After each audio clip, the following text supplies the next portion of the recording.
प्रशांत किशोर ने 20 मई को जेपी की जन्मभूमि सिताब दियारा से बिहार बदलाव यात्रा की शुरुआत की। वे अब जेपी के पैतृक घर पहुंचे तो पता चला कि उनके घर का बिजली कनेक्शन कटा हुआ है, क्योंकि बिहार सरकार ने 4 लाख रुपए का बिजली बिल नहीं किया। ये यहाँ पर खबर सामने आई। प्रशांत किशोर ने इस मुद्दे को मीडिया के माध्यम से उठाया और उस खुलासे का कहीं ना कहीं असर पटना में हुआ। इस खुलासे का असर चारों तरफ अफरा तफरी माहौल बदल गया।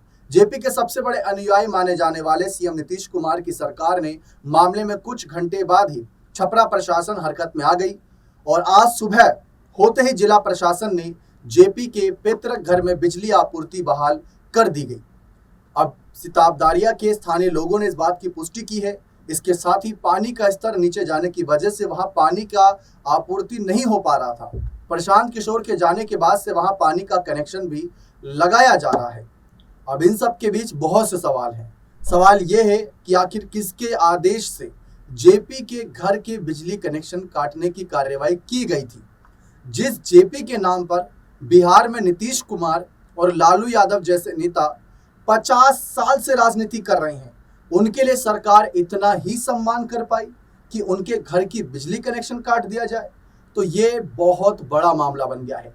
अब इस पर चारों तरफ चर्चा है कि प्रशांत किशोर ने जिस तरीके से आगे आकर इसके लिए आवाज उठाई, और ना सिर्फ आवाज उठाई बल्कि उनकी आवाज सुनी भी गई, कार्रवाई हुई, पूरे देश ने देखा, पूरे बिहार ने देखा। तो ऐसे में चर्चा इसी बात की है कि प्रशांत किशोर के इस कदम की तारीफ भी हो रही है। लालू नीतीश पर सवाल भी उठाए जा रहे हैं कि भाई बड़े सीनियर नेताओं की, उन नेताओं की जिन्होंने बहुत बड़े स्तर पर समाज में बदलाव लाए, उनके लिए क्या वह इतना ही कर पाए? क्या उनके नाम पर सिर्फ वोट मांगने के लिए है?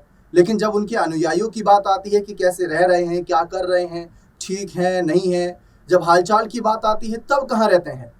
तो ऐसे में प्रशांत किशोर की चर्चा है कि उन्होंने नीतीश सरकार को शर्मिंदा कर दिया कि जिनके नाम पर ये लोग वोट मांग रहे हैं, आज कहीं ना कहीं वह पीछे हट गए हैं उनके नाम से और सिर्फ वोट मांगने तक ही सीमित रह गए हैं।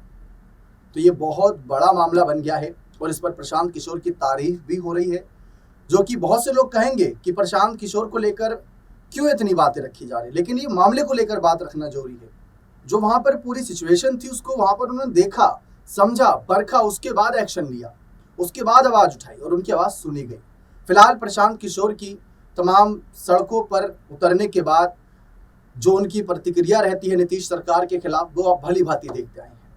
लगातार हमलावर हैं नीतीश कुमार के साथ साथ लालू यादव पर भी। अब देखते हैं इसका रिजल्ट, इसका नतीजा विधानसभा चुनाव के वक्त क्या रहता है। क्या प्रशांत किशोर का जमीनी स्तर पर उतरना फायदा देगा या नहीं देगा, देखना दिलचस्प रहेगा। बने रहें चैनल के साथ। बहुत बहुत शुक्रिया।